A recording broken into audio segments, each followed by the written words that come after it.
Welcome,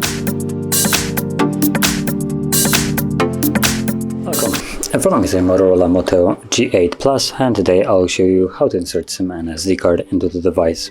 So before we get started, there is one thing that we will need, which is this SIM ejector. I have one right here. They come provided in a box, so you can find it somewhere in there. Now, if you can't find it, you can always use something like a paper clip, and it should just work fine.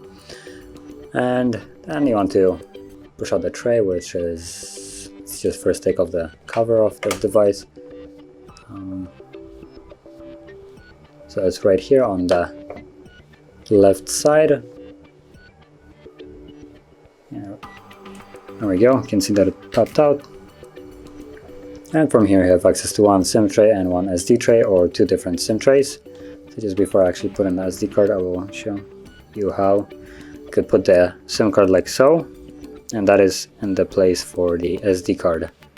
So let me just see that normally SD card goes in here, like so, and the other SIM card can go like this.